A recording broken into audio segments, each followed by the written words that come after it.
أما بعد فإن خير الحديث كتاب الله وخير الهدي هدي محمد صلى الله عليه وسلم وشر الأمور محدثاتها وكل محدثة بدعة وكل بدعة ضلالة. قال الله تعالى في كلامه المجيد والفرقان الحميد: أعوذ بالله من الشيطان الرجيم. بسم الله الرحمن الرحيم. إن الدين عند الله الإسلام.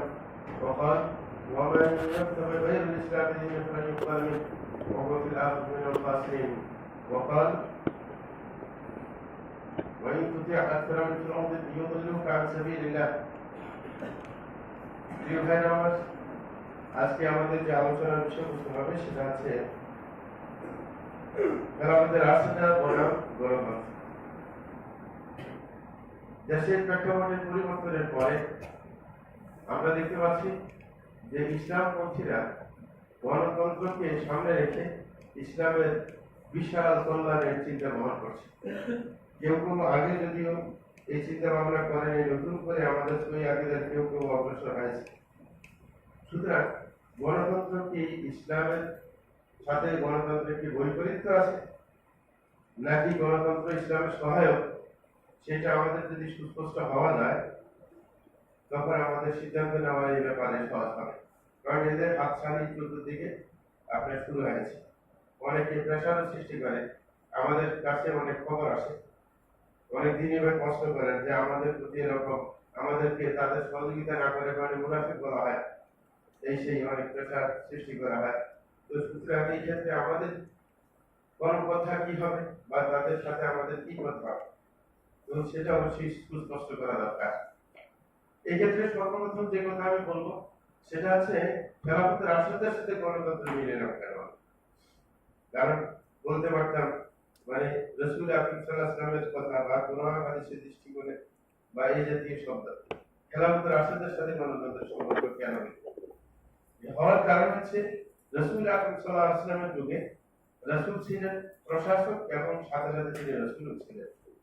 সুতরাং রাসূলের সামনে কেউ যদি তার কোনো আইন কানুন বা নিয়মের বিপরীতে কথা বলে তাহলে তার ঈমান নষ্ট হয়ে যায়। কারণ রাসূলের বিরুদ্ধে চ্যালেঞ্জ করা, তাইলে আপনার গণতন্ত্রের সব কিছু যদি গণতন্ত্রের সিদ্ধান্ত বাইর করতে হয় রাসূলের জীবনী দিয়ে, রাসূলের প্রশাসন পদ্ধতি দিয়ে সবকিছু বাইর করা সম্ভব না। এটা সম্ভব খোলাফায়ে রাশেদার মাধ্যমে। কারণ খোলাফায়ে রাশেদিন যারা ছিলেন এরা ব্যক্তি ছিলেন, রাসূল ছিলেন না, মানুষ ছিলেন অন্যদের মতো। সুতরাং তাদের জীবনে যদি আমরা দেখি, তাদের প্রশাসন পরিচালনার পদ্ধতি দেখি, তখন আমরা বুঝতে পারবো গণতন্ত্রের সাথে অমিল মিল। কারণ তাদেরকে রাসূল আকরাম সাল্লাল্লাহু আলাইহি ওয়াসাল্লাম সার্টিফাই করেছেন, বলেছেন আলাইকুম বিসুন্নতি ওয়া সুন্নাতুল খুলাফায়ে রাশিদিন মাহদিয়িন মিন বাদি, যে তোমরা আঁকড়ে ধরো আমার আদর্শকে এবং আমার পরে যারা খুলাফায়ে রাশিদিন আছে তাদের আদর্শ। সুতরাং তাদের সেই আদর্শ থেকে আমরা এই গণতন্ত্রের আসল মূল মন্ত্র আপনার বের করা সম্ভব হবে। এই ক্ষেত্রে আরো দুই একটা কথা যে রাখা দরকার আলোচনা শুরুতেই, সেটা হচ্ছে খুলাফায়ে রাশিদিনের আলোচনা যখন আমরা করতে যাব তখন কিছু বাহ্যিক দৃষ্টিতে কিছু অসঙ্গতি আমাদের চোখে ধরা পড়বে। বা শুধু আজকে নয়, খেলাফতের রাশিদা সম্পর্কে যে কোনো সময় যদি আপনি পড়তে যান, শুনতে যান, তখন এই কুশলটা আমাদের মনে রাখতে হবে, যেটা ব্যত্যয় ঘটার কারণে অনেক সরকার ধ্বংস হয়ে গেছে। সেটা আছে কি, যে খুলাফায়ে রাশিদিন এবং বিশেষ করে সাহাবায়ে কেরাম, তার মধ্যে বিশেষভাবে খুলাফায়ে রাশিদিন, যে তাদের যদি কোনো অসঙ্গতি আমাদের সামনে ধরা পড়ে এই ব্যাপারে আমরা চুপ করে থাকবো, কোনো আলোচনা করতে যাব না, আলোচনা সমালোচনার কোনো কেন্দ্রবিন্দু বানাতে যাব না তাদের। কারণ রাসূল আকরাম সাল্লাল্লাহু আলাইহি ওয়াসাল্লাম এই ব্যাপারে সতর্ক করেছিলেন। রাসূল বলেছেন যেই খুতবার দ্বিতীয় অংশ আমাদের বাংলাদেশে এটা বেশি পড়া হয়, অথচ বাংলাদেশে তার ব্যত্যয় বেশি হয়। কারণ দ্বিতীয় খুতবাতুল আহকামের মধ্যে এই হাদিসটা আছে, আল্লাহ আল্লাহ ফি আসহাবি লা তাত্তাখিযুহুম গারদান মিন বাদি ফামান আহাব্বাহুম ফাবিহুব্বি আহাব্বাহুম ওয়া মান আবগাদাহুম ফাবিবুগদি আবগাদাহুম। অনেকের মুখস্থ থাকার কথা, খুতবাতুল আহকাম আমাদের বাংলাদেশে চলে পড়ে না। তো এখানে রাসূল আকরাম সাল্লাল্লাহু আলাইহি ওয়াসাল্লাম সাহাবীদের সম্পর্কে বলছেন আল্লাহ আল্লাহ ফি আসহাবি, যে তোমরা আল্লাহকে ভয় করো, আল্লাহকে ভয় করো আমার সাহাবায়ে কেরামের ব্যাপার, যে তাদেরকে লা তাত্তাখিযুহুম গারদান মিন বাদি, যে আমার পরে তাদেরকে তোমার আলোচনা সমালোচনার কেন্দ্রবিন্দু বানাতে যাবে, যে কোনো কিছু হইলে তাদের সমালোচনা করবে না, এই সুযোগ তোমাদের নেই। তাইলে তারা সমালোচনা উঠছে, তাদেরকে মুক্ত রাখতে হবে।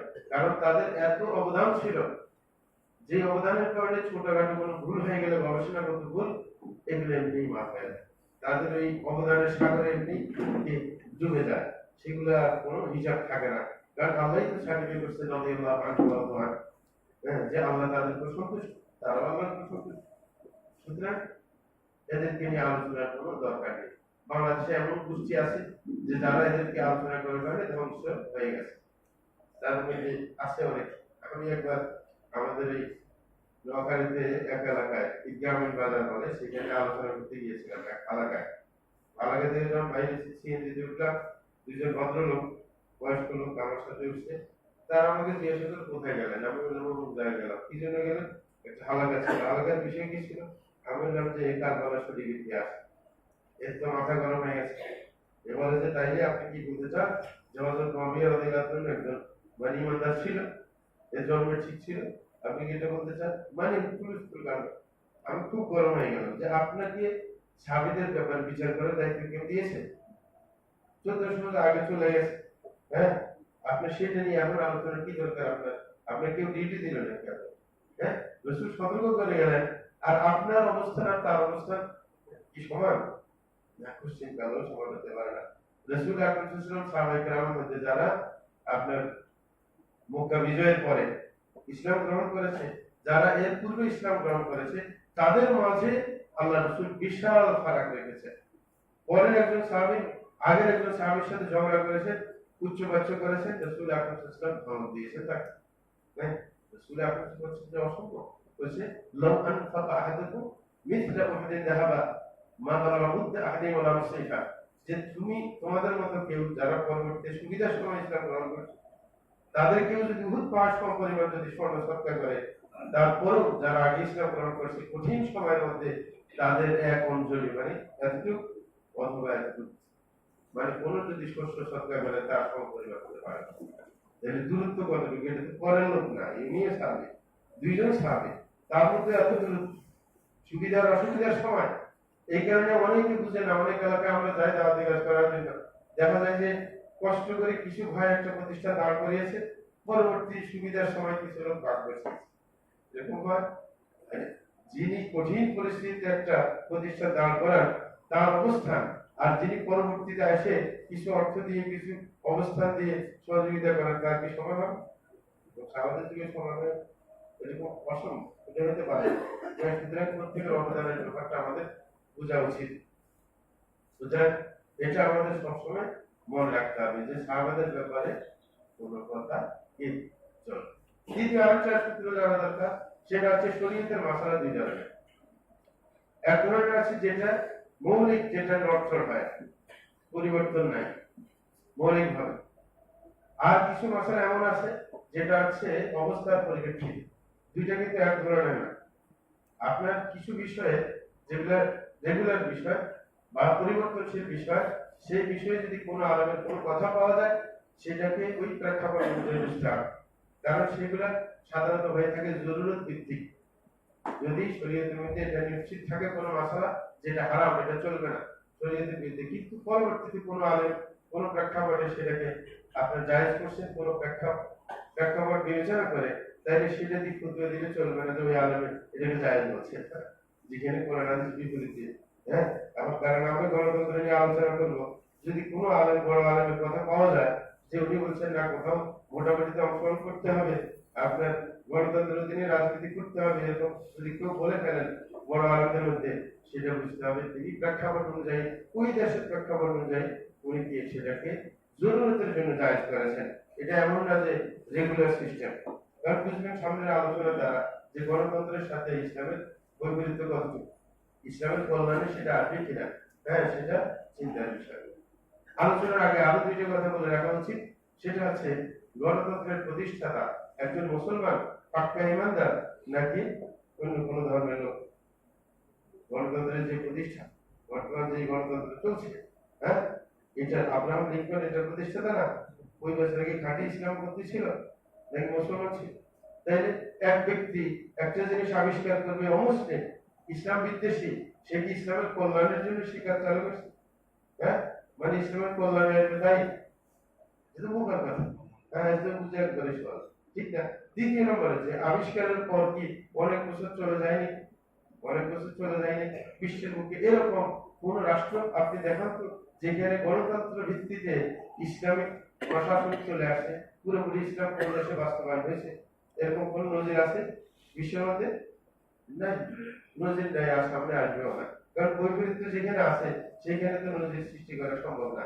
আর যেগুলো আসছে ইদানিং কালে, যেমন সৌদি আরবে আপনার কি ইসলাম আপনার প্রতিষ্ঠা লাভ করেছে খোলাফায়ে রাশিদিনের পরে এবং ওমর ইবনে আব্দুল আজিজের পরে, মানে ইসলামের নমুনা চোখে ধরা পড়েছে আরব দেশে ইসলাম প্রতিষ্ঠা দেখলে, সেটা কি গণতান্ত্রিক ভাবে আসে?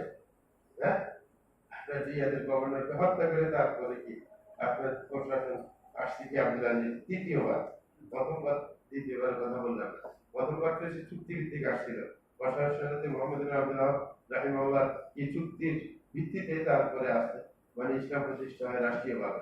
কিন্তু একবার লাস্টের কথা বলছে যেটা বর্তমান চলমান, যদি এখন বিপরীতমুখী চলছে, মানে ঢিলামি শুরু হয়ে গেছে, কিন্তু শুরুর ভাগে তো একবারে পরিচ্ছন্ন ইসলাম কি বাস্তবায়িত হয়েছে, কিন্তু সেটা তো গণতান্ত্রিক ভাবে আসে নাই। দেখুন আরো ইদানিং কালের ঘটনা, আফগানিস্তানে যারা ক্ষমতা এসেছে তাদের আকিদাগত ব্যাপারেও বলছে, কিন্তু তারপর আকিদার বেশ কম হইলেও ইসলাম পন্থীরা যদি আপনার ওই গণতান্ত্রিক সিস্টেমে না আসে, হ্যাঁ, তখন কিছু করতে পারে, সেটা নমুনা আফগানিস্তানে দেখতে পাচ্ছেন। দেখুন মানে তাদের টুটাফাটা যে চিন্তা চেতনা সেটা বাস্তবায়ন করতে বেশি ব্যাঘাত করতেছে না, তাহলে বোঝা যায় যে ইসলামের সাথে বরং সম্পর্ক বেশি ডিক্টেটরশিপ বা রাজতন্ত্র, হ্যাঁ, গণতন্ত্রের কোনো সম্পর্ক নাই। কারণ গণতান্ত্রিক ভাবে কেউ আসে ইসলাম প্রচার করতে পারে নাই, ইসলাম প্রতিষ্ঠা করতে সক্ষম হয় নাই, কেউ আসে জোর জবরদস্তি ক্ষমতা আপনার নিয়ে তারপরে, হ্যাঁ, তখন নিজের মতামতকে বাস্তবায়ন করতে পারছে। হ্যাঁ, যাই হোক, এত কিছু বলার পর এবার আমরা আসল আলোচনায় আসি, সেটা হচ্ছে গণতন্ত্রের সাথে ইসলামের দূরত্ব কতটুকু। সেটা বলতে গিয়ে আমরা প্রথমে মৌলিক একটা কথা, সেটা হচ্ছে আপনার রাষ্ট্রপতি চয়নের যে সিস্টেম এবং খেলাফত পরিচালনার যে সিস্টেম সেটা নিয়ে আলোচনা করবো, তারপরে গণতন্ত্রের সাথে মিলিয়ে দেখার চেষ্টা করবো। সর্বপ্রথম কথা হচ্ছে খোলাফায়ে রাশিদিন, তার মধ্যে 4 জন আছে, আর অল্প সময় 6 মাসের সময় আছে হযরত হাসানের। কারণ রাসূল আকরাম সাল্লাল্লাহু আলাইহি ওয়াসাল্লাম বলছেন আল খিলাফাতু সালাতুনা সানা, যে খেলাফত সিস্টেমটা চলছিল কত বছর? 30 বছর। তাইলে যারা হযরত মুআবিয়া রাদিয়াল্লাহু আনহুকে খেলাফত ধ্বংসকারী বলে, ঠিক না, তাদের কথা কি ঠিক? সন্ন্যাসী তো আগে বলছে 30 বছর পরে খেলাফত সত্যিকার থাকবে না, নাকি বলছে থাকবে? যে থাকবে বলতো তারপরে আরেকজনে দোষ করে মানে ওটাকে ধ্বংস করে দিত, হ্যাঁ, তাইলে সে দোষী সাব্যস্ত হয়েছে নাকি না? হ্যাঁ, এইখানে দোষী সাব্যস্ত করে মানুষ তো শুধু বলে গেছে থাকবেই, থাকবে, হ্যাঁ। আর এটার জন্য যদি উনি দোষী হয় তাহলে কি আপনার গবেষণাগত দোষ দেওয়া যায়, আর এই সম্পর্কে আলোচনা করা নিষেধ আমাদের, নাকি? তার অবদানের কারণে সেটা নিয়ে আমাদের আলোচনা করার কোনো সুযোগ নেই। যাই হোক, এই খেলাফতের আসাতে যে 30 বছর সর্বমোট, তার মধ্যে 4 জন বিশিষ্ট খলিফা যাদের অনুসরণের জন্য আমাদেরকে বলা হয়েছে। প্রথম জন আবু বকর রাদিয়াল্লাহু আনহু কিভাবে প্রশাসনে এসেছেন বা খলিফা হয়েছেন, সেটা বিশেষ ভাবে এসেছেন, সেটা নিয়ে গবেষণা করার কোনো সুযোগ নেই। সেটা হচ্ছে রাসূল আকরাম সাল্লাল্লাহু আলাইহি ওয়াসাল্লামের ইঙ্গিতে এসেছেন। রাসূল আকরাম সাল্লাল্লাহু আলাইহি ওয়াসাল্লাম হযরত আবু বকরকে খলিফা বানানোর ক্ষেত্রে অনেকগুলো ইঙ্গিত দিয়ে গেছেন, 7টার মতো ইঙ্গিত, সবগুলো আমরা বলছি না। তার মধ্যে একটা, যখন রাসূল আকরাম সাল্লাল্লাহু আলাইহি ওয়াসাল্লামের কাফন দাফন এগুলো নিয়ে ব্যস্ত ছিলেন, আবু বকর ওমরেরা হঠাৎ করে তাদের কানে আওয়াজ আসলো যে সাকিফা বনি সাঈদা, মানে আপনার মসজিদে নবী এখন যেখানে আছে, যেখানে আপনার নতুন জাদুঘর করা আছে, তার ওই কর্নারের দিকে ওই এলাকাটা এখনো খোলা আছে, এখানে কোনো বিল্ডিং হয়নি, আমি কিছুদিন আগে দেখে আসলাম। তো ওখানের মধ্যে সাহাবায়ে কেরাম একত্রিত হয়েছেন, আনসারী সাহাবায়ে কেরাম, তারা পরবর্তী খলিফা কিভাবে এটা নিয়ে আলোচনা করতেছিলেন। যখন এদের কানে আসছে তখন এরা দৌড়ে গেল ওখানে, যে ওরা কি আলোচনা করতেছে, কি এটা তো গুরুত্বপূর্ণ বিষয়। যাওয়ার পর দেখলেন যে আলোচনা করতেছে, আনসারী সাহাবায়ে কেরাম বলছে যে না, আমাদের পক্ষ থেকে খলিফা নির্বাচিত হবে, মুহাজিরদের পক্ষ থেকে হবে না। কারণ রাসূল আকরাম সাল্লাল্লাহু আলাইহি ওয়াসাল্লাম মক্কার মুখে ইসলামের রাষ্ট্র প্রতিষ্ঠা করতে পারেন, আমরা সহযোগিতা করার কারণে তখন তিনি সক্ষম হয়েছেন আপনার কি প্রশাসন প্রতিষ্ঠা করতে। সুতরাং এটার ভাগী আমরাই, নাকি না? এটা সুবিধাভোগী আমরাই হব। সুতরাং আমির বা খলিফা আমাদের পক্ষ থেকে নিযুক্ত হবে। মুহাজির যারা তারা বলছে আমরা নিজের বাড়িঘর সব ছেড়ে সব শেষ করে ইসলামের জন্য কোরবানি দিয়ে আসলাম। হ্যাঁ, তোমরা তো এত কোরবানি দাও নাই, ঠিক না? সুবিধার সময় এসে সাথী হলে, সুতরাং এটা হবে। তারপরে এদের মধ্যে থেকে আরেকটা প্রস্তাব আসলো যে ঠিক আছে, তাইলে দুইজন খলিফা, একজন আপনার মুহাজিরদের থেকে আরেকজন কি আনসারীদের থেকে, আর এটা পাওয়া সম্ভব না। রাসূল ইসলাম যেখানে কেউ খলিফা থাকলে দ্বিতীয় আরেকজন এসে যদি খেলাফতের বিরুদ্ধে যায়, তাকে হত্যা করার নির্দেশ করেছে। ফাকতুল আহা আইয়ুমা কান, যে পরবর্তী যিনি এটাকে নষ্ট করে দেওয়ার চেষ্টা করবে তাকে হত্যা করে দেবে, সে যেই হোক না কেন। খেলাফত সিস্টেমকে বা প্রশাসনকে ধ্বংস করতে চায়, এটা হচ্ছে বিদ্রোহীদের ব্যাপারে। যাই হোক, তো সুতরাং দুইজন চলবে একজনে। তারপরে হযরত আবু বকর রাদিয়াল্লাহু আনহু একটা হাদিস বললেন, সেটা হলো পুণ্যের জামা ছিল না। দেখেন একজনের পক্ষ থেকে হাদিসটা আসছে, উনি বললেন যে আমি রাসূল থেকে শুনেছি, রাসূল বলছেন আল্লাহ বিন কুরাইশ, যে কুরাইশ বংশ থেকে কি আপনার খলিফা নিযুক্ত হবে, প্রশাসক নিযুক্ত হবে কুরাইশ বংশ থেকে। তাহলে কুরাইশ বংশ তার কি মদিনাতে আছে, যারা মুহাজির তারাই তাদের মধ্যে সুতরাং বাদ পড়ে গেল। তারপরে উনি বললেন যে তাইলে একটা বুদ্ধি, যখন রাসূল এটাই বলছেন, তাইলে আমাদের পক্ষ থেকে খলিফা হবে আর তোমরা আমাদের সহযোগী হবে, যেরকম রাসূলের সহযোগী তোমরা ছিল। রাসূলের সহযোগী ছিল, সুতরাং সহযোগী হবে আমাদের মন্ত্রী মিনিস্টার জাতীয়, হ্যাঁ, এখনকার হিসেবে। যাই হোক, তখন সাথে সাথে হযরত ওমর রাদিয়াল্লাহু আনহু বললেন, হযরত আবু বকরকে উদ্দেশ্য করে বললেন যে আপনাকে রাসূল আকরাম সাল্লাল্লাহু আলাইহি ওয়াসাল্লাম মৃত্যু পূর্বে আমাদের ধর্মীয় ক্ষেত্রে আপনাকে আমাদের নেতৃত্ব দেওয়ার জন্য রাসূল চয়ন করেছেন। মানে রাসূল যখন আপনি সালাত পড়াতে গিয়ে বেহুশ হয়ে গেছিলেন বারবার, তিনবার, তারপর পড়াতে পারছিল না, তখন রাসূল আকরাম সাল্লাল্লাহু আলাইহি ওয়াসাল্লাম তার স্ত্রী হযরত আয়েশাকে বলেন যে খবর দাও যে হযরত ওমরকে যেন, এই হযরত আবু বকরকে সে যেন সালাত পড়িয়ে দেয়, মানে সালাত ইমামতি করে। তখন হযরত আয়েশা বললেন না, আমার বাপকে দিয়ে হবে না, কারণ সে নরদের মানুষ। এই কারণে আপনি মোহাম্মদকে বলেন, সে পারবে, তার সেই শক্তিশালী শক্ত মানুষ। হ্যাঁ, কারণ আমার দিতে যাই নামাজ পড়ে দেখবে কাঁদতে শুরু করবে, স্থিরতা থাকবে থাকবে। তখন উনি রাগ করলেন, রাসূল আকরাম বলছেন, বলেন আনতুম লাকা সুওয়াহিদ ইউসুফ, যে তোমরা তো এই যে ইউসুফ আলাইহিস সালামের কে যুগে, আপনি যখন মিশরের আজিজ মিশরের স্ত্রী যখন পাল্লায় পড়লো ইউসুফ আলাইহিস সালামের, তখন সে কি করলো, মানে মন্ত্রী মিনিস্টারদের স্ত্রীদেরকে একত্রিত করলো। তারপরে একত্রিত করার পর ওই যে ঘটনা, ওই ছুরি দিয়ে ফল কাটতে দিল, তারপরে কাটে বললো, তারপরে আপনার সবাই বললো যে তুমি মানে ওর কথা শুনে, তাই মিলে বুদ্ধি দিয়ে গেল না। আগে বদনামি করছে, কিন্তু পরে সবাই মিলে বলতেছে ইসলামকে যে তোমার মনিবে যাই বলে তাই শুনে, তোমরা তো নিজের কথা মতো বিনা সিদ্ধান্ত দাও। আমি বললাম যে আবু বকরকে বলতে তোমরা বলো কি, ওমরকে বলতে না। তাইলে রাসূল ইসলাম যখন আমাদের ধর্মীয় নেতৃত্ব দেওয়ার জন্য আপনাকে চয়ন করছেন, সুতরাং আমরা আমাদের দুনিয়ার ক্ষেত্র এটাতে আরো হালকা বিষয়, সুতরাং সেই কথা আমরা মেনে নিতে পারি, আমাদের কোনো সমস্যা নেই। তিনি হাত বাড়িয়েছেন হযরত আবু বকরের সাথে বায়াত করার জন্য, তারপরে সকল সাহাবায়ে কেরামকে বায়াত করে ফেললেন, আর কোনো কথাই থাকলো না। এইভাবে বায়াতটা হয়ে গেল। এবং রাসূল আকরাম সাল্লাল্লাহু আলাইহি ওয়াসাল্লাম তার মৃত্যুর পূর্বে প্রত্যেক সাহাবী যারা আশেপাশে যাদের বাসা ছিল, প্রত্যেকের মসজিদ নববীতে আসার ভিন্ন ভিন্ন গেট ছিল, কিন্তু রাসূল মৃত্যুর আগে বললেন যে সবারগুলো বন্ধ করে দেওয়া হোক, একমাত্র আবু বকরকে খোলা থাকে। এটাও আরেকদিন যে উনি খলিফা হইবেন, কারণ ওনার মসজিদে আসার দরকার হবে, ঠিক আছে? যাই হোক, এরকম আরো অনেক লাইন আছে, সেটা এখন বলার সুযোগ নেই। তো এইভাবে হযরত আবু বকরের কি খলিফা হওয়া হয়ে গেল। তাহলে এইখানে রাসূল আকরাম সাল্লাল্লাহু আলাইহি ওয়াসাল্লামের ইঙ্গিত ছিল, যার কারণে এই ইঙ্গিতটার কারণে করে থাকা, তাহলে এটা আমাদের আলোচনার বাইরে চলে গেল, অন্যরা এই সুযোগটা পাইতে চায়। দ্বিতীয় নম্বর, হযরত আবু বকর রাদিয়াল্লাহু আনহু যখন খলিফা হইলেন, তিনি শেষ সময়ে যখন বুঝতে পারলেন যে আমি মৃত্যুবরণ করবো, অনেকে এরকম টের পায় শারীরিকভাবে যে আমি মনে হয় আর বেশি দিন বাঁচতেছি না, তখন সাহাবায়ে কেরামকে বললেন আমার জীবদ্দশায় তোমরা তোমাদের খলিফা নিযুক্ত করো, যেন পরবর্তীতে ঝামেলা না হয়। তখন সবাই মিলে বললেন যে না, আপনাকে আমরা বিশ্বস্ত মনে করি, আপনি আমাদের জন্য খলিফা নির্ধারণ করে দাও, হ্যাঁ, আমরা মেনে নেব, কোনো সমস্যা হবে না। তখন উনি বললেন ঠিক আছে, তাহলে আমি দেখেছি।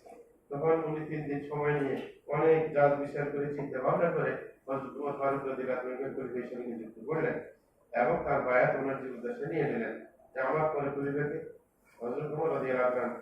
তাইলে এই যে গণতান্ত্রিক সিস্টেম হয়েছে, হ্যাঁ, এটা আগের জন্য চয়ন করে গেছে, কারোর মতামতের দিকে হ্যাঁ, তাদের তোয়াক্কা করা হয়নি, কিন্তু উনি বলছেন আমি চয়ন করার ক্ষেত্রে কখনো আমি ত্রুটি করবো না। হ্যাঁ, যে ইসলামের ফায়দা যেন হয়, মুসলমানদের ফায়দা যেন হয়, এরকম লোককে চয়ন করবো। চয়ন করছেন ওনাকে, উনি যাদের সুসংবাদ পাত্র একজন, প্রাপ্ত একজন, এবং রসুল আকরাম সাল্লাল্লাহু আলাইহি ওয়াসাল্লামের সাথে সবসময় ছিলেন। যাই হোক, ওনাকে চয়ন করে দিলেন, প্রশাসন চলতেছিল। আর তাদের কথা ছিল যে আতিউনি মা আতাহুল্লাহ ওয়া রাসূলুহু, প্রত্যেকেই প্রথম ভাষণ দেন, আবুবকরের প্রথম ভাষণ যে তোমরা আমার আনুগত্য করবে যতক্ষণ পর্যন্ত আমি আল্লাহ এবং রাসূলের আনুগত্য করব। হ্যাঁ, আর আমি যদি বক্র পথে চলে, হ্যাঁ, তাইলে কিন্তু তোমরা আমাকে ঠিক করবে। ওয়াজাস্তু তখন বিমুনি, যদি আমি উল্টা পথে চলি আমাকে সোজা করে দিবে, সঠিক পথে যাইতে বাধ্য করবে আমাকে। নাকি নাকি গণতান্ত্রিক সিস্টেম চলবে? হ্যাঁ, না, সিস্টেম হচ্ছে কোরআন এবং সুন্নাহ। এর বাইরে গেলে কোনো কথা গ্রহণযোগ্য হবে না, যেটাই হোক না কেন। হ্যাঁ, হযরত ওমর রাদিয়াল্লাহু আনহু যখন তিনি খলিফা ছিলেন, তিনি একদিন বললেন যে যত আপনার মেয়ে আছে, মেয়েদের মোহর 500 দিরহামের বেশি হতে পারবে না, নিষেধ। কারণ রাসূল আকরাম সাল্লাল্লাহু আলাইহি ওয়াসাল্লাম স্ত্রী এবং রাসূলের মেয়েদের মোহর 500 দিরহামের বেশি পায়নি। তো সুতরাং এমন কি মহিলা বিশ্বের বুকে আছে যে রাসূলের স্ত্রী এবং রাসূলের মেয়েদের চাইতে বেশি সম্মান? সুতরাং কেন বেশি মোহর হবে তাদের? এক কুরাইশ বংশের মহিলা সে দাঁড়িয়ে বলে যে আপনার যে আপনি বিধান বা ফরমান জারি করলেন, এটা তো অসত্য, এটা তো কোরআনের বিপরীত। কি গেল? বলেছে আল্লাহ নিজেই বলছেন আরাদতুম ইস্তিবদাল যাওজি মাকান যাওজ ওয়া আতাইতুম ইহদাহুন্না কিনতারা, বলছেন ফালা তাখুযু মিনহু শাইআ, যে আল্লাহ বলতেছে তোমরা যদি স্ত্রী পরিবর্তন করতে চাও, তাহলে যদি স্ত্রীকে এক স্তূপ পরিমাণ সম্পদ দিয়ে দাও মোহর হিসেবে, সেটা ফেরত নিতে পারবে। এখন উঠে বললেন যে 500 দিরহাম যদি আমি একত্র করে তাহলে একটা স্তূপ হইবে, বড় একটা স্তূপ হইবে না, এটার জন্য কত হাজার লাগবে। হ্যাঁ, ঠিক না? সুতরাং এটার বিপরীত হয়ে গেল আপনার কথা। তখন হযরত ওমর কি বললেন? হ্যাঁ, আমাদের যুগের মতো এটা তো বাঁধে ফেলতে নাকি?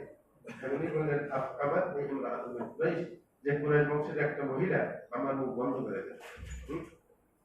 আর এই কারণে হযরত ওমরের একটা উপাধি ছিল ওয়াকাফ, ওয়াকাফুন আলা কিতাবিল্লাহ, যে তিনি আল্লাহর কোরআন সামনে এসে গেলে একবারে স্টপ হয়ে যেতেন, সামনে এক কদমে দিতেন। হ্যাঁ, এরকম বৈশিষ্ট্য। তাইলে উনি যে প্রশাসন পরিচালনা করছেন, সেখানে কোনো গণতান্ত্রিক ধারা ছিল নাকি কোরআন সুন্নাহর ভিত্তিতে ছিল, এবং অন্যের কথা বলার সুযোগ ছিল। সুযোগ মানে একবারে ব্যাপক সুযোগ।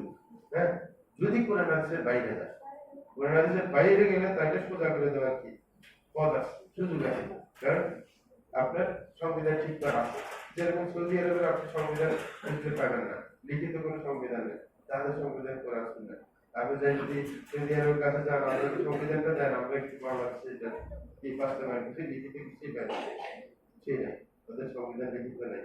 কোরআন সুন্নাহ বলবে যে কোরআন সুন্নাহ আমাদের সংবিধান। এদের মজলিস সুরে আছে, সেটা নিয়ে একটু পরে আসছে অন্য কথা। যাই হোক, যেটা বললাম, হযরত ওমর ফারুক রাদিয়াল্লাহু আনহু যখন আপনার শেষ ভাগে চলে আসলেন, তখন হঠাৎ করে অঘটন ঘটে যায় যে ওনাকে আবু লুতফুল মাজুসি কি করে, ফজরের সময় ওনাকে ছুরি মারে। হ্যাঁ, তল পেটে ছুরি মারে, ছুরি মারার পর উনি পড়ে গেলেন। তারপরে আপনার মুসাব রাদিয়াল্লাহু আনহু উনি সামনে এসে আপনার সালাদ করিয়ে দেন, বাকি সালাদ ওনাকে স্থানান্তরিত করা ওনার বাসায় নিয়ে যাওয়া হয়। তারপরে যখন দুধ পান করানো হয়, দেখা যায় পেটে আর থাকে না, পাকস্থলী করে কেটে গেছে। তখন সবাই মনে করছে ওকে বাঁচানো সম্ভব না।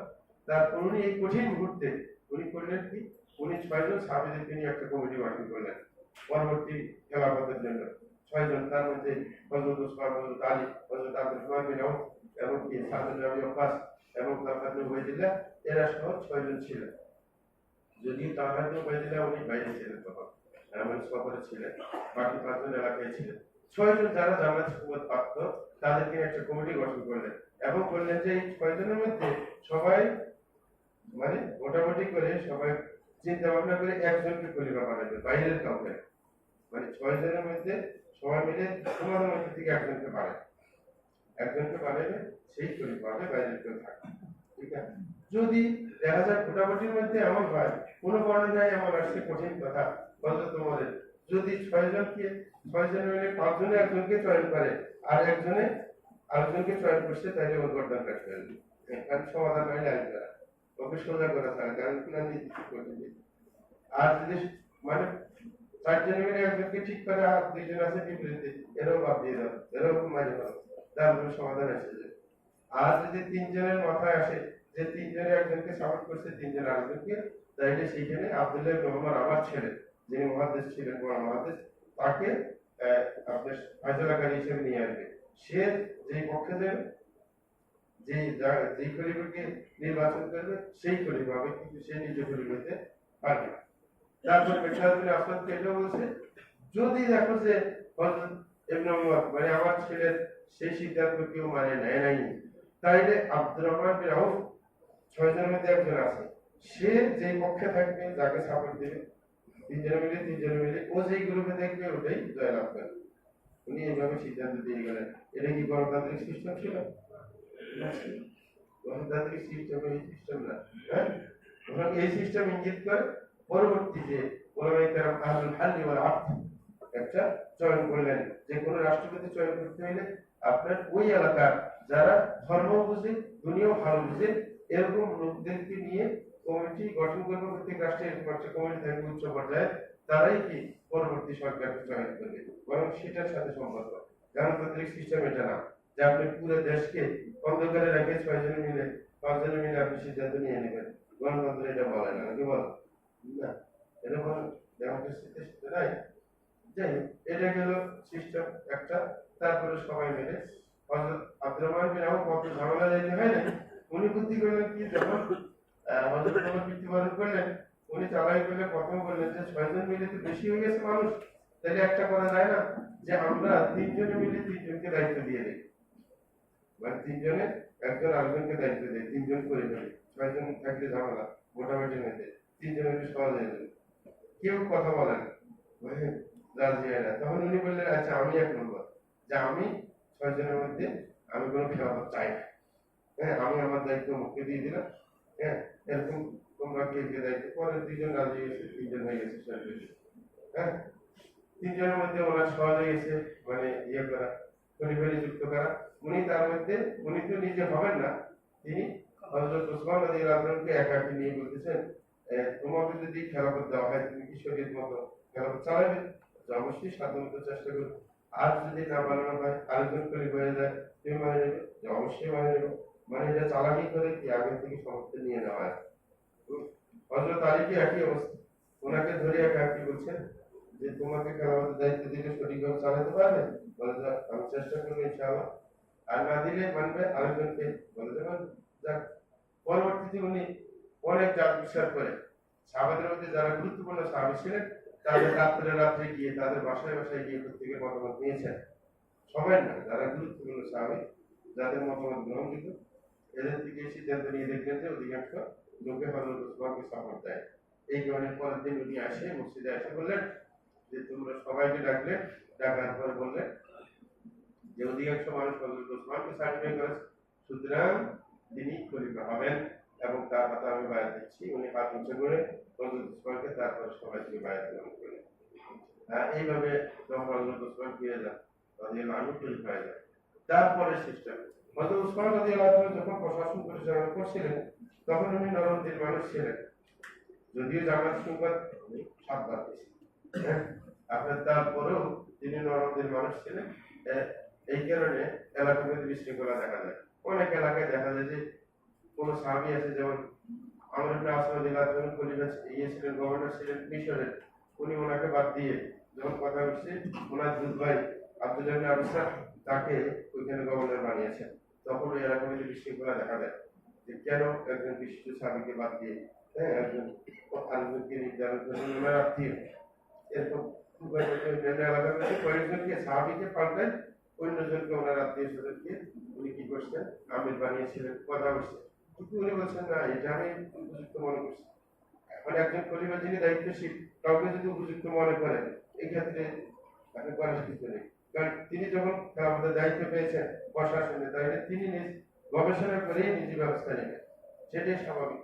কিন্তু দেখা যায় যে এই কয়েক এলাকার মধ্যে বিশৃঙ্খল পরিবেশ সৃষ্টি হয়।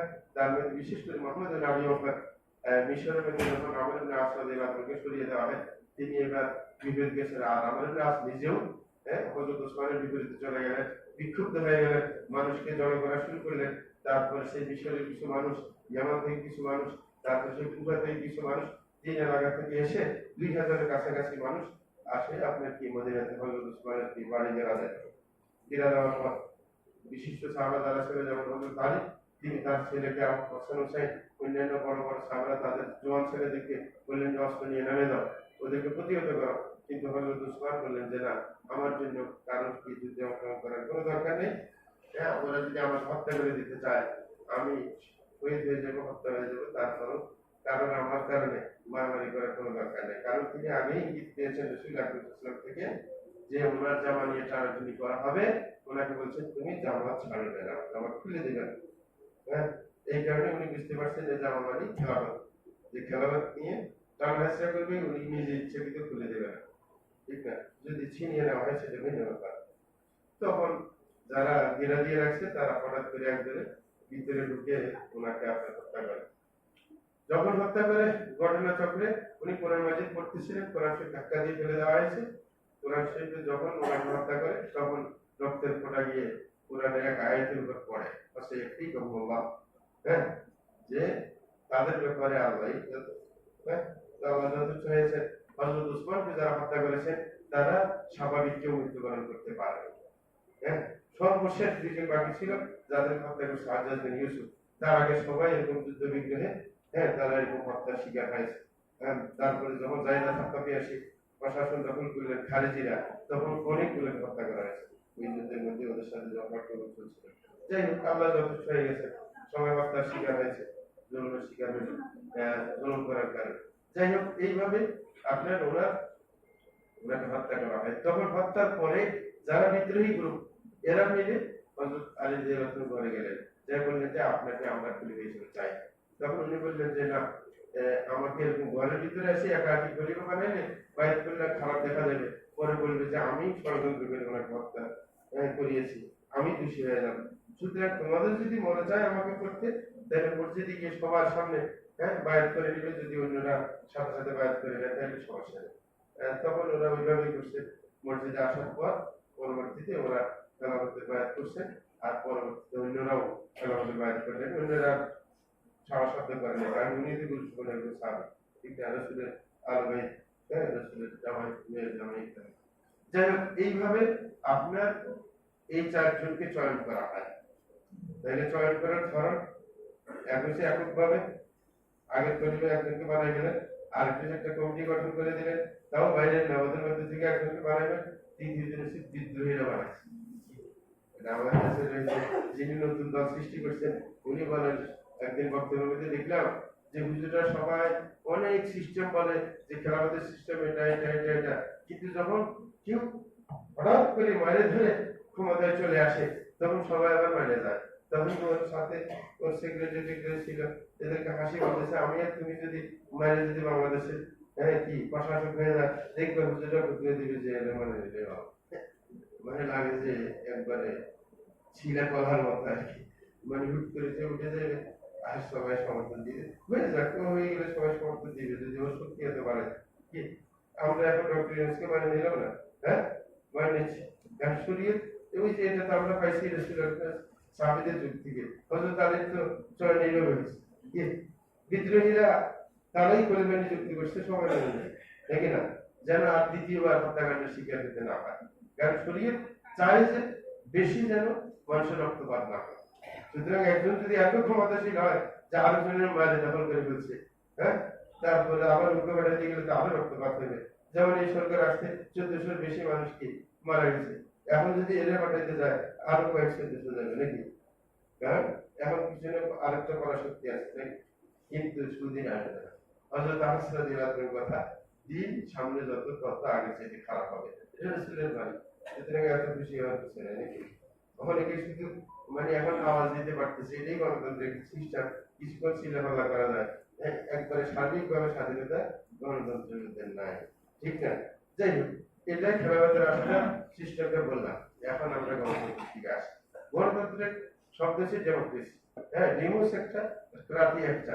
ডেমোক্রেসি কি আপনার জনগণ, ক্রান্তি যেটা হয়েছে বিধান বা শাসন, জনগণের শাসনের, জনগণের আপনার কি প্রশাসন চালাবে, তাদের মতামতটাই কি সর্বাধিক গ্রহণযোগ্যতা পায় না। এটা যে গণতন্ত্রের আসল মূল কথা। এবং বেশিরভাগ মানুষ যেটা সাপোর্ট দিবে সেটাই হবে, সেটাই বিধান রূপে রূপান্তরিত হবে, ঠিক না? এইভাবে তো গণতান্ত্রিক সিস্টেম। গণতান্ত্রিক আবার দুইটা সিস্টেম আছে, একটা হচ্ছে প্রেসিডেন্ট নিয়ন্ত্রিত আর একটা হচ্ছে সংসদ নিয়ন্ত্রিত। সংসদীয় গণতন্ত্র বা কি প্রেসিডেন্সিয়াল গণতন্ত্র। সবাই মিলে যদি একজনকে প্রেসিডেন্ট বানায় দেয় তাহলে সে পুরো দেশ পরিচালনা সে এককভাবে, ঠিক না, তার সহযোগী নিবেশে। আর একটা হচ্ছে সংসদে লোক পাঠিয়ে তারাই একজনকে কি প্রশাসক হিসেবে চয়ন করবে, প্রধানমন্ত্রী বানাবে। যেমন আমাদের দেশে প্রধানমন্ত্রী পাওয়ার বেশি, কি কতবার প্রেসিডেন্ট বানাইলো, মানে সবাই মিলে একজন নির্ধারিত যদি ওর পাওয়ার বেশি দেয়। যাই হোক, এইভাবে একটা সিস্টেম। এই সিস্টেমের সাথে এই সিস্টেমের কিছু মানুষের মানে খুশি হওয়ার কিছু ব্যাপার আছে, কিন্তু সার্বিক খুশি হওয়ার কিছু ব্যাপার নেই। সেটা হচ্ছে সংসদীয় গণতন্ত্রের একটা সুবিধা কি, সুবিধা হচ্ছে যদি কোনো আইন রচনা করতে হয়, সংসদ লোকেরা যদি আইন রচনা করতে যায়, নিজেদের মধ্যে যদি ক্যাসাল হয়, ঝামেলা হয়, শেষ পর্যন্ত এটা চূড়ান্ত সিদ্ধান্ত নিতে হয় কি জনগণের ভোট নিয়ে। যেমন বাংলাদেশে এখন সংবিধান কি সংশোধন করবে একটা কথা হচ্ছে না, অনেকে বলে যে সংবিধান কিভাবে চয়ন করবে, ওই সংবিধানের ভিত্তিতে ক্ষমতায় আছে। কিন্তু আবার গণতন্ত্রের সিস্টেম আছে, যদি পরবর্তীতে কেউ এসে সংস্কার করে পুরো জাতীয় ভোট নিয়ে যদি সংখ্যাগরিষ্ঠের ভিত্তিতে এটা পাশ করে ফেলতে পারে, এটা আমার আইন হয়ে যায়। দেখেন এই একটা সুবিধা যে জনগণের কিছু সুবিধা আছে এখানে।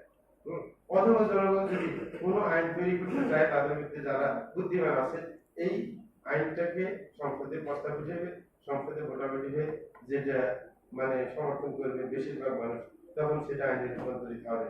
তৃতীয় সুবিধা হচ্ছে গণতান্ত্রিক সিস্টেমের মধ্যে বিরোধী দল থাকা লাগে, ঠিক একটা বিরোধী দল থাকা লাগে, সেটা বানাই নিলে হয়। যেমন গত সরকার এরশাদ সাহেবকে বানাই নিয়েছে বিরোধী দল, হ্যাঁ, টাকা পয়সা দিয়ে, ঠিক আছে, মানে এই যে নাম একটা বিরোধী দল থাকা লাগে যেন কোনো মানে আইন টাইন নিয়ে যদি ক্যাসাল হয় মানে শিক্ষা দিতে পারে যে এটা মানে না আমি, হ্যাঁ, ঠিক না, কত করে তারপরে মোটামুটি ফেল করবে এর কথা আর কি শুনে নাকি যাদের সঙ্গে আছে এটাই যে এই গণতন্ত্রের মধ্যে এইগুলো সুবিধা, নতুবা আর কোনো সুবিধা নেই। গত বছর দেখলেন গত সরকার আমাদের কোনো সুবিধা নাই, তার কথাই চলছিল দেশ তার, আর কারোর কোনো মতের কোনো সুবিধা নেই। এটা কি গণতন্ত্র ছিল না? যে গণতন্ত্র এমন এক জায়গায় আসছে যে গণতন্ত্র মানে নামকে বাঁচতে। এই কারণে আগের সরকার বলছিল যে আমেরিকার গণতন্ত্র আমাদেরকে মানতে হবে, আমরা আমাদের ভাবে গণতন্ত্রকে সাজাই, তো সে সেইভাবে সাজাই, মানে এক ন্যায়তন্ত্র মার্কায় গণতন্ত্র আসছে, হ্যাঁ, ঠিক না। ওটার মধ্যে একটা সুবিধা আছে, নিজের কথাটা বাস্তবায়ন করা যায়, কারোর প্রতিরোধের সম্মুখীন হওয়া লাগে না তেমন একটা বেশি, যদি কঠিন ভাবে নিয়ন্ত্রণ করতে পারে না, ঠিক না। যদি ব্যক্তি ভালো থাকতো তাহলে সহজে, যদি ইসলামপন্থী খাঁটি ইসলামপন্থী থাকতো তাহলে এই পাওয়ার দিয়ে সে পুরো দেশে ইসলাম বাস্তবায়ন করতে পারতো নাকি না। কিন্তু গণতন্ত্রের মধ্যে সেই সুবিধা নাই, কারণ গণতন্ত্র হচ্ছে সংখ্যাগরিষ্ঠতার কি কথা শুনতে হয়। অথচ গণতন্ত্রের যে মৌলিক কথা সংখ্যাগরিষ্ঠতাকে গুরুত্ব দেওয়া হয়, সেই সংখ্যাগরিষ্ঠতার গুরুত্বটা কিন্তু শরীয়ত সাপোর্ট করে সংখ্যাগরিষ্ঠতার গুরুত্ব। কারণ কোরআন মাজিদের মধ্যে যত আয়াত দেখবেন, কোরআন মাজিদের মধ্যে অধিকাংশ জায়গায় বেশিরভাগ মানুষের বদনাম করা আছে, বেশিরভাগ মানুষের শুনে আল্লাহ কোনো দিনে পারে না। কোরআন আপনি খুঁজে দেখেন, সমস্ত আয়াত খুঁজে আল্লাহ রসুলকে বলছে ওই খুঁজে আক্তার আপনি যদি বেশিরভাগ মানুষের কথা শুনে তাহলে এরা আপনাকে পথভ্রষ্ট করে দেবে, কারণ বেশিরভাগ মানুষ খারাপ হয়ে থাকে, ভালো মানুষ কম হয়। রসুল আল্লাহ নিজেই বলছেন ওকালীন এবং ইবাদি শাকুর, যে আমার কৃতজ্ঞ বান্দার সংখ্যায় অনেক কম হবে। তাহলে কমের প্রশ্নটা করছেন না, নাকি বেশি প্রশ্ন করছেন? হ্যাঁ, অধিকাংশ মানুষ বোকা হয়, বুদ্ধিহীন হয়, এতে অধিকাংশ মানুষের কথা করলে অধিকাংশ মানুষ আপনি চাইলে ইমানদার পাবে না, অধিকাংশ কাফের থাকে যাবে। এখন এটা এখন পর্যন্ত বাস্তবায়িত নাকি? বিশ্বের মধ্যে মুসলমানদের সংখ্যা বেশি না কাফেরের সংখ্যা বেশি? কাফেরের সংখ্যা বেশি, আল্লাহ পরিষ্কার বলছে। তাহলে কোরআন মাজিদের মধ্যে আপনার বারবার সংখ্যাগরিষ্ঠের কি নিন্দা করা হয়েছে, যে সংখ্যাগরিষ্ঠ মানুষ খারাপ হয়ে থাকে, সংখ্যাগরিষ্ঠ মানুষ ভালো হয়ে থাকে না। আর খারাপ লোকে কখনো এমন কোন এমন কাজ করবে না যেটা তার জন্য কাল হয়ে দাঁড়াবে। তারা সবাই মিলে একজন বুজুর্গ মানুষের আপনার খলিফা বানিয়ে দিবে না, প্রশাসক বানিয়ে দিবে না, যার মধ্যে 2 নম্বর না চলতে পারে, এটা কেউ চাইবে না, চাইবে না, বরং হইতে গেলে বাধা সৃষ্টি করবে। যেরকম হযরত আলী মুআবিয়া রাদিয়াল্লাহু আনহুর মাঝে দুইটা যুদ্ধ হয়ে গেছে, দুইটার কারসাজি কিন্তু মুনাফিকরাই করেছিল। যখন সমঝোতা হয়ে যাচ্ছিল, ওরা বুঝতে পারছে যে সমঝোতা হয়ে যাবে, সমস্ত যদি হয়ে যায় আমাদের বিচার হবে, আমাদেরকে হত্যা করে দেওয়া হবে হযরত উসমানের হত্যার কারণে। তখন রাত্রিবেলায় এক গ্রুপ মানে ওই মুনাফিকরা দুইটা গ্রুপ হয়ে দুই জায়গায় আক্রমণ করে দিচ্ছে। তখন ওরা ঘুমের মধ্যে ছিল, মনে করছে অর্ডার হয়ে গেছে, যুদ্ধ শুরু হয়ে গেছে। হ্যাঁ, কারণ ওরা চাইছিল যে কোনোভাবে সমঝোতা না হোক, সমঝোতা হইলে কি এরাই সর্বপ্রথম ধরা পড়বে, কারণ ওরা হত্যাকারী, ওদেরকে কেসাস নেবে, এটাই তো স্বাভাবিক, ঠিক না? তাহলে খারাপ মানুষের সংখ্যা যদি বেশি হয়, তারা কি কোনোভাবে চাইবে যে একজন ভালো মানুষ, ইমানদার মানুষ যে পরিপূর্ণ কোরআন সুন্নাহকে বাস্তবায়ন করবে, এরকম কেউ প্রশাসক পক্ষে জিন্দেগি চাইবে না? চাইবে না। তাহলে তো ওদের শয়তানি সব গিয়ে যাবে, বন্ধ হয়ে যাবে, কোনো শয়তানি চালাইতে পারবে না। তাহলে গণতন্ত্রের সাথে বৈপরীত্য এখানে পাইলেন। আরো অনেক বৈপরীত্য আছে। আস্তাগফিরুল্লাহ আলী ওয়া লাকুম ওয়া লিসাইরিল মুসলিমিন ইন্নাহু হুয়াল গফুরুর রাহিম।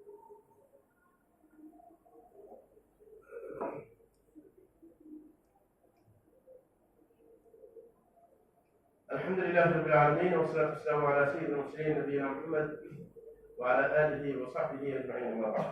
এই ভাইরা, গণতন্ত্রের সাথে ইসলামের বৈপরীত্য আরেকটা হচ্ছে, আমরা সবাই যারা সহিহ আকীদায় বিশ্বাসী, তারা আমরা বলে থাকি যে ইসলামের মৌলিক যেটা নীতি সেটা হচ্ছে তাওহীদের নীতি। তাওহীদ হচ্ছে মূল ভিত্তি, নাকি? এটা বললাম। অথচ গণতন্ত্র হচ্ছে এটার বিপরীত।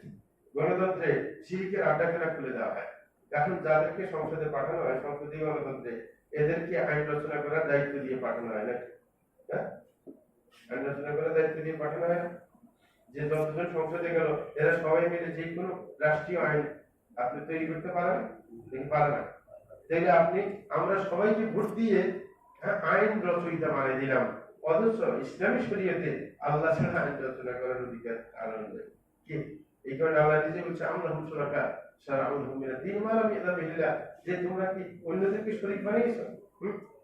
তারা আল্লাহর অনুমতি ছাড়া আইন রচনা করে দেবে তোমাদেরকে। তো সুতরাং আমরা তো মানে শিরিক করার কি মানে আড্ডাখানা খুলে দিলাম, যে ওদেরকে পাঠালাম যেন নির্দ্বিধায় শিরকের চর্চা করতে পারো, নাকি? নিজের ইচ্ছায় আইন তৈরি করে আপনার পুরো দেশের মধ্যে কি সেটা বাস্তবায়ন করতে পারো। আর সেই আইন রচনা এমন পাওয়ারফুল, আপনি সেটা যেই দিকে যাক না কেন, আপনার বুদ্ধি বিবেকের বাইরে যাক, তারপরে সেটা আইন হয়ে যাবে। কারণ অনেক রাষ্ট্রে সমকামিতার আইন পাশ হয়নি, এটা করে বুদ্ধি বিবেকের দ্বারা একজন যার চরিত্রবান মানুষ, বুদ্ধি বিবেক যার আছে, সে কি মানবে?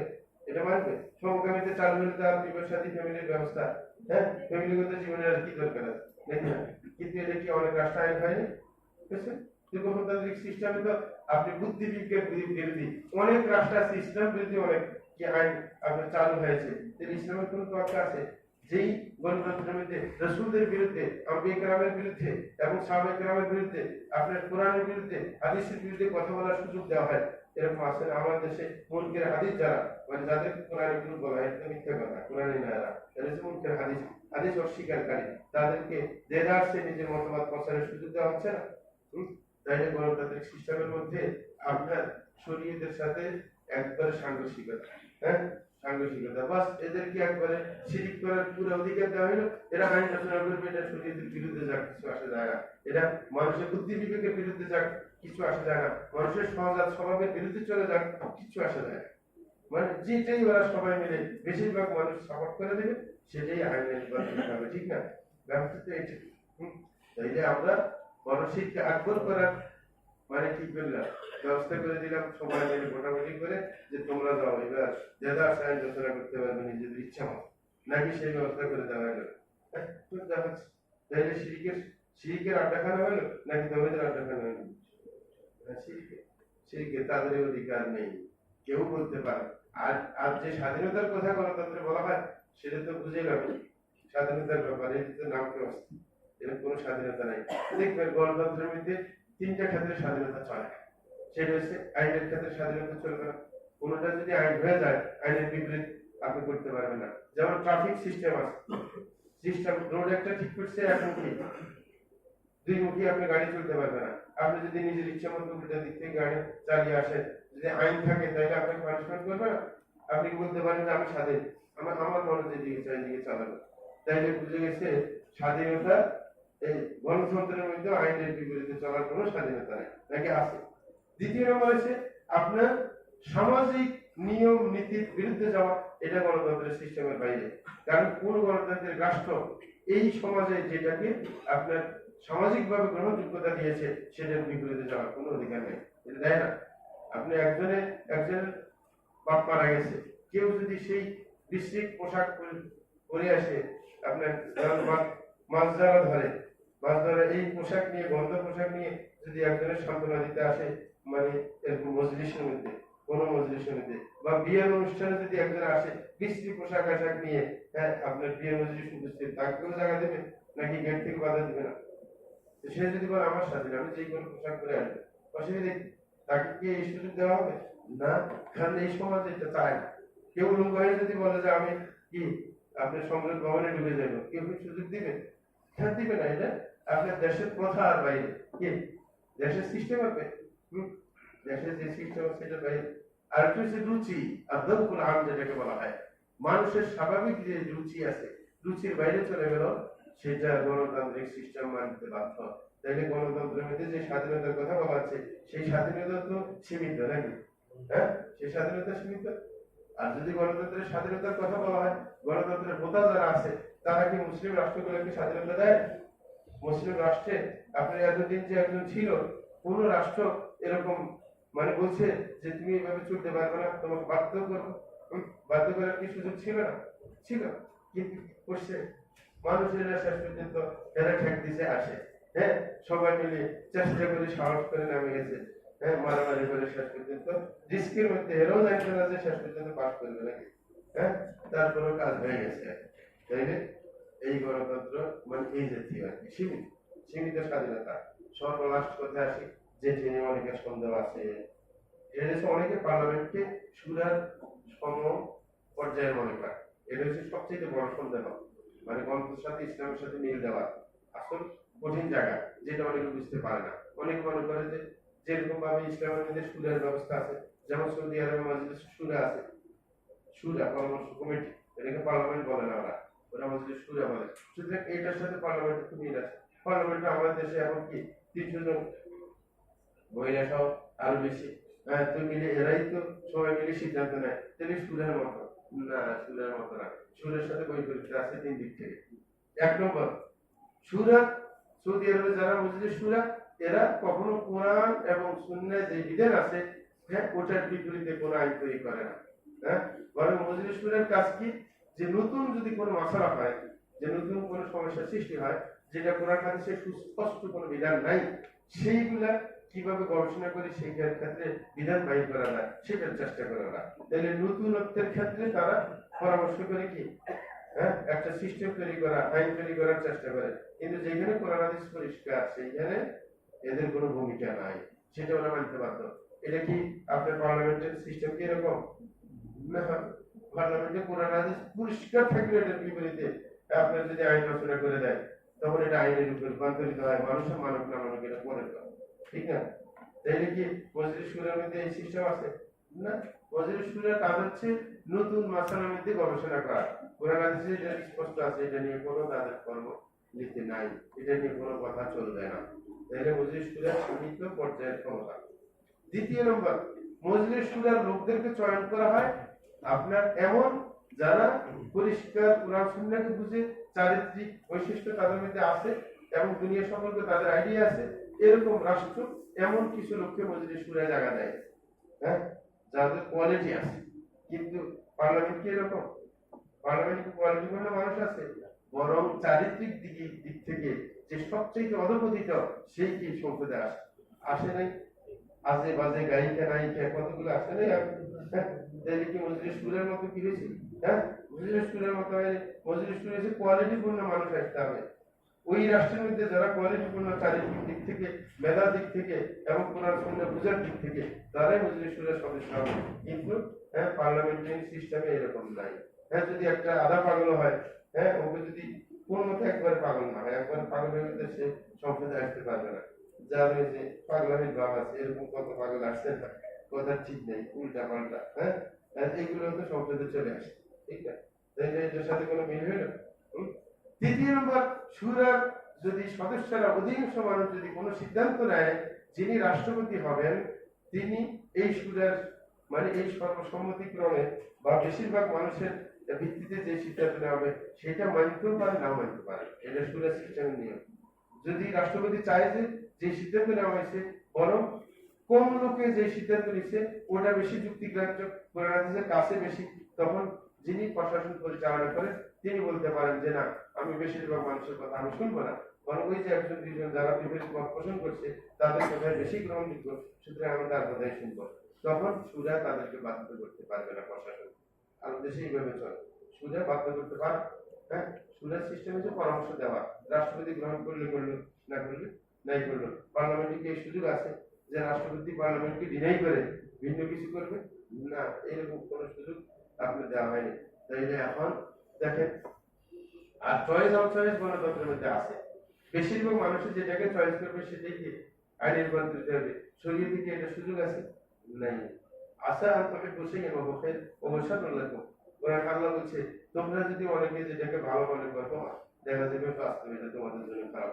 হ্যাঁ, কি আশা আপনাকে বসেই অবশ্যই লাগবে। অনেকে যদি বেশিরভাগ তোমরা মানুষের মনে করছে এটার মধ্যেই কল্যাণ আছে, পরে দেখবে যে এটাই তোমাদের জন্য কল্যাণ হয়ে দাঁড়িয়েছে। যেমন এখন বর্তমানে অনেকে ওরকম কথা বলেন যে আগে সরকারি ভালো ছিল এরকম কথা এখন বাইরে দিতে আছে নাকি না? হ্যাঁ, যে সুতরাং কোনটার মধ্যে কল্যাণ না কল্যাণ সেটা আল্লাহ ভালো জানে নাকি না? এই কারণে আল্লাহর উপর সমর্থ করলেই সব, কারণ আল্লাহ জানে কোনটা মানুষের জন্য কল্যাণ, মানুষ কখনো জানে না। এই কারণে তো ইস্তেখারার সালাতের বিধান আছে শরীয়তে। কি কোনো ব্যাপারে আপনি সিদ্ধান্ত না নিতে পারলে ইস্তেখারার মাধ্যমে কি আল্লাহ থেকে সিদ্ধান্ত নেবেন। তাইলে আপনার চয়েস আনচয়েস সেটা গুরুত্বপূর্ণ না।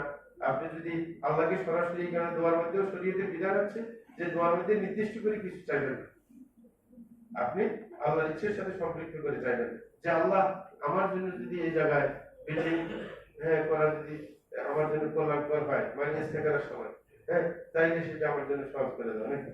এই এলাকায় আমি বাড়ি বানানো যদি আমার জন্য কল্যাণ করা হয় তাইলে সেটা আমার জন্য সহজ করে দাও, অকল্যাণ করলে আমার থেকে দূরে সরাই নাও। ইস্তেখারার সিস্টেম এটা না। হ্যাঁ, এটাই তো নির্দিষ্ট করে বলা কি ঠিক আছে? দোয়া করার সময় এটা বলা নাই যে অমুককে আমাকে স্বামী হিসেবে দিয়ে দাও, অমুককে আমার স্ত্রী হিসেবে দিয়ে দাও, না, যদি কল্যাণ করে।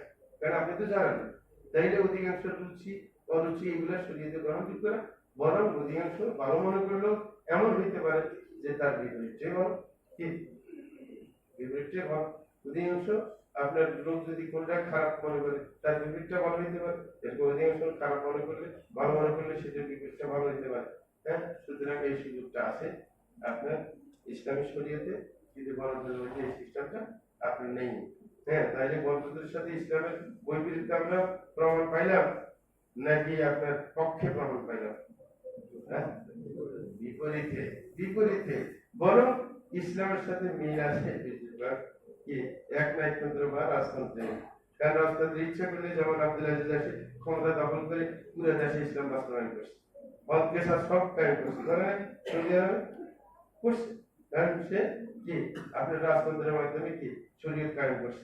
কেউ ইচ্ছে করলে এক নায়কতন্ত্রের মাধ্যমে শরীয়ত কায়েম করতে পারে, এককভাবে পাওয়ারফুল হয়ে পুরো দেশে শরীয়ত কায়েম করবে, যে কারো কোনো কথা চলবে।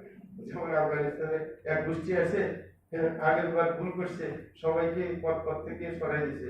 এইবারে সিস্টেম কি ছিল, সবাই সবাই পদে থাকো, কিন্তু কথা একটা, দুর্নীতি করলে কল্যাণে চলে যাবে, সাথে সাথে গুলি করেছে।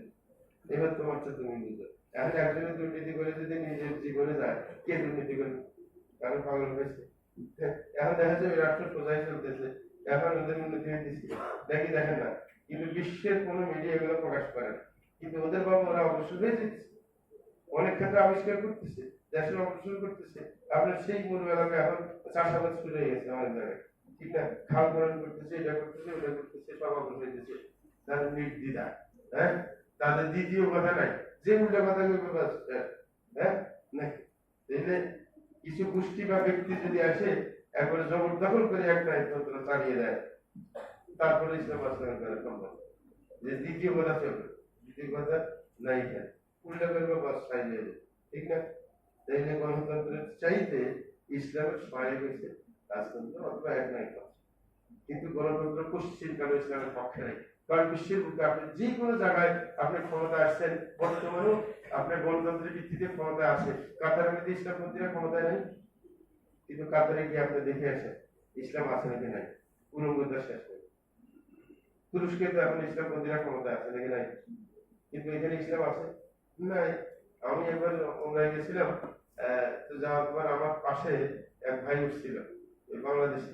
আমি বললে পরিচয় দিল যে আমি আগে তুরস্কতে গেছিলাম, তুরস্কে মানে সে কোরআন এবং ইসলামিক স্টাডিজের উপর অনার্স করতে গেছে, মানে স্কলারশিপ নিয়ে তুরস্কে।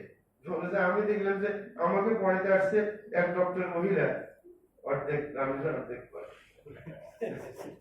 আমাকে কোরআন সুন্নাহ পড়াইতে, মানে ইসলামিক স্টাডিজে পড়াইতে আসছে। হ্যাঁ, বলে যে দেখলাম যে জাতীয় দিবসের দিন এরা আসছে, এরা নাচানাচি করতে আসে, মানে ফ্যাকাল্টিতে আসে ডক্টররা। হ্যাঁ, বলছি কোনো লাগাম নেই। বলে যে ওই দেশে শুধু একটা এলাকা আছে যেখানে স্কার্ট টিচার এগুলো পড়ে, আর বাকিগুলা ইউরোপ আর মানে তুরস্কের কোনো, মানে কেউ চিনতে পারবেন না যে এই মুসলিম রাষ্ট্রের এলাকা, পুরোপুরি একবার ইউরোপের মতো। এই কারণে সে 6 মাস পর রিয়াদ ইউনিভার্সিটিতে কিং খালেদের মধ্যে কিং সৌদি ইউনিভার্সিটিতে দরখাস্ত করছে, ওখানে থাকা অবস্থায় বড় অবস্থায় এখানে গ্রান্টেড হয়ে গেছে। 6 মাস পরে সে ছুটি নিয়ে চলে আসছে সৌদি আরবে। মানে বারবার মেসেজ দিয়ে তুমি কোথায়, তোমাকে চয়ন করে নিয়ে আসো, ছুটি নিয়ে চলে গেছে, আর যায় তো বলছে আমার কি দরকার এখানে পড়ে যে ইসলামে নেই। হ্যাঁ, বলে যে আপনারা অনেক সময় মনে করেন যে না এরা অনেক বেশি কিছু করে ফেলছে, এই গণতন্ত্র দিয়ে ইসলাম প্রতিষ্ঠা হবে না। কারণ গণতন্ত্রের মাধ্যমে আসলে সবাইকে খুশি রাখার চেষ্টা আছে, ঠিক না? সবাইকে কিভাবে খুশি রাখা যায়। এই কারণে এরদোগানকে যখন সাংবাদিকরা প্রশ্ন করলো যে আপনার স্ত্রীর তো আপনার সংসদের পদও বাতিল হয়ে যেতেছিল স্কার্ট পরার কারণে, নাকি কেউ যাবেন না? হ্যাঁ, তো এখন আপনি যখন প্রশাসনে আছেন, আপনি কি চান যে সবাই বাধ্যতামূলক ভাবে পর্দা খুশিদের মতো চলবে পুরো রাষ্ট্রের সবাই? বলছেন না, আমি চাই না। কারণ আমার যে মেয়েরা আছে কোনোটা পর্দা করে কোনোটা করে, ভালো হয়েছে, ঠিক না? এইরকম খলিফা আমার দেশে এদেরকেও খলিফা হিসাবে ফেসবুক গরম করে থাকে। হ্যাঁ, আছে না নেই? এখনো বিশ্ববিদ্যালয়ে গণতান্ত্রিক ভাবে প্রশাসন ইসলামপন্থীতে আছে, কোথাও কি আপনি ইসলাম বাস্তবায়ন হয়েছে? না, হয়নি। শুধু নমুনা সৌদি আরব দেখাইতে পারছে, জবরদখল করে আছে কি রাষ্ট্রের মধ্যে ইসলাম প্রতিষ্ঠা করে ফেলছে। মানে আপনারা তুমি দেখেছেন যে ইসলাম কাকে বলে? পুরো ইসলামিক অনুশাসন বাস্তবায়ন করে দেখাচ্ছে, যদি এখন নষ্ট হয়ে যেতে। এখন দীর্ঘদিন মানুষের এক অবস্থা থাকতে চায় না। আরব দেশে এই কারণে একটা প্রবাদ আছে, মিনাল মুস্তাহিল আইয়াদু ওয়াল হাদ, যে এটা হচ্ছে একবার অসম্ভব যে এক অবস্থার উপর মানুষ দীর্ঘদিন চলবে, এটা মানুষের রুচি না। এতদিন ওরা ভালো চললে মনে করে যে না এই ভালো চলাতে লাভ নেই, উলঙ্গ চললে ভালো, এখন উলঙ্গতার দিকে রওনা দিচ্ছে। এখন এক অবস্থার উপর থাকা মানুষের ভালো লাগে না। এই কারণে তো যে মানুষ আসতেছিল এদের ভালো লাগে না, কয়েছে আমাদের এগুলো ওইগুলো ভালো না। মানুষ 4 মাস করে খায়, সুতরাং এক অবস্থায় থাকতে চায় না। এই কারণে আমাদের দোষ, মানে বলবে যে অনেকে সৌদি আরবের বিরুদ্ধে রাখে, সৌদি আরবের জনগণ খারাপ হয়ে যেতেছে। এখন যে প্রশ্ন থাকবে সে টিকে থাকার জন্য ওদের রুচিকে প্রাধান্য দিতে হবে না, নাকি দিতে হবে না? এছাড়া জমান মানুষের প্রথম আসার পর বলছে যে সর্বকনিষ্ঠ আমি রাজা সামনে, এত কম বয়সে কেউ সৌদি আরবে কি ক্ষমতায় আসে না। হ্যাঁ, তো সুতরাং দীর্ঘদিন থাকার জন্য পলিসি করবে না, যুবকদের মতামত প্রাধান্য দিবে না, দিবে। এটা তো রাষ্ট্রীয় নিয়ম, যারা আল্লাহকে ভয় করে না, নিজের অবস্থান টিকে রাখার জন্য এটা আপনাকে দিলে হবে। ওই যে আমাদের এক সাথী, যখন আমরা তার শিক্ষকতা করতাম একসাথে, সুলতান জোকসারের বিরুদ্ধে বলতো যে এই লোকটা খারাপ, এই লোকটা শিক্ষকের উপর জুলুম করে, অধিকার রক্ষা করে না। চলে গেছে, ওইখান থেকে যাই রংপুরে এক মাদ্রাসা দিয়েছে প্রিন্সিপাল, 3-4 বছর পরে আসছে আবার আমাকে বলতেছে নাতি, আমার বয়স কম ছিল পড়ার সময়, এক ক্লাসমেট আমার নাতি রেখে নাতি কয়ে যে একটা অভিজ্ঞতা হয়েছে। কি অভিজ্ঞতা? কয়ে যে এটা সুলতান জোকসারের দোষ না, এটা স্যারের দোষ। আমি বলি কিভাবে বুঝলেন আপনি? বলে যে বুঝলাম, মানে আমি যখন নতুন করে মাদ্রাসা দিছি তখন তো আমার মধ্যে ইচ্ছা ছিল, যখন আমি প্রিন্সিপাল হয়ে গেলাম, প্রতিষ্ঠাতা প্রিন্সিপাল, আস্তে আস্তে আমারও ভালো লাগে শিক্ষকদের উপর টর্চার করতে, শিক্ষকের অধিকার নষ্ট করতে আমারও মনে চায় আমি ঠিক থাকতে পারি না, তাইলে এটা দোষ ব্যক্তি না, এটা স্যারের দোষ। হ্যাঁ, সুতরাং ওই স্যারের কিছু দোষ আছে। হ্যাঁ, এই কারণে তো যারা জান্নাতে আপনার কিয়ামতের দিনে আরশের নিচে ছায়া পাবে, তাহলে কিন্তু 1 নম্বর কেনা আলী মাহমুদ মোহসেন। হ্যাঁ, এই ন্যায়পরায়ণ রাষ্ট্রপতি। কেন? কারণ এটা সবচেয়ে কঠিন, যে আপনার ফুল পাওয়ার থাকা সত্ত্বেও ইনসাফের উপর চলবেন, ব্যতিক্রম করবেন না, কেউ উল্টা বললেও আপনি গরম হবেন না, নাকি? হযরত ওমর যখন বলছে যে ওই জাস্ট পাপা বইমনি এবং বলছেন তোমাদের মধ্যে কে আছে যে আমি উল্টা চললে আমাকে সোজা করে দেবে। এক যুবক ছেলে দাঁড়ায় গেল না যে যদি আপনি উল্টা চলেন আমি সোজা করে দিন আমার তলোয়ার দিয়ে কি। তাহলে ওনাকে তো সাধুবাদ জানালেন, ওনাকে পরামর্শ করে দিতে ওনাকে সদস্য হিসেবে রাখলেন যে এরকম লোক দরকার কি যে আমাকে সোজা করে দিতে পারে নাকি না। হ্যাঁ, এটাই তো আসলে। সুতরাং এটা হচ্ছে কঠিন জায়গা। সুতরাং আমরা খালি খালি ওর পক্ষে এরকম চেঁচামেচি করে লাভ নেই। আসল জিনিসটা এমন একটা বিষয় আজকে বললাম যেটা দীর্ঘ চোখ বন্ধ করে কারোর কথা মনে না করে কোরআন হাদিস বুঝার সাথে সম্পর্ক। কেউ আবার আমার এই কথায় বিরাম বাজন নেবেন না, কারণ আমরা যেটা কোরআন হাদিস থেকে বুঝছি সেটাই উপস্থাপন করছি। আপনি ঠান্ডা মাথায় বুঝবেন। আগে যদি মাথার মধ্যে কিছু ঢুকে রাখেন এটাকে সাইডে রেখে নাহলে জিন্দিগিতে হেদায়েত আসবে না। আমরা একসময় সেই আকিদা ছিলাম না, ওদের ইউনিভার্সিটি যাই আগে মাথার মধ্যে যা ছিল এটাকে সরাই রেখে পরে নতুন করে গবেষণা করছি, তখন সেই আকিদা পাইছি নাকি। তো সুতরাং যে কোনো মশলা বুঝতে গেলে মাথার মধ্যে যা আগে থেকে আছে এটাকে সাইডে রাখেন, তারপরে এবার যাচাই করে কোনটা ঠিক। আগেরটাকে ঠিক মনে করে যাচাই করলে কিছুই পাবেন না, মনে করবেন আগেরটাই ঠিক নাকি না। এখন দেশের মধ্যে সব গ্রুপিং করা ভালো লাগে, ঠিক না। এখন গ্রুপিং করা ভালো, যত দল রাখতে পারে তত নাকি লাভ, এটা ফজিলত শোনা যায় নাকি। আসলে কি এটা কি লাভের বিষয় না লসের বিষয়? হ্যাঁ, লসের বিষয়।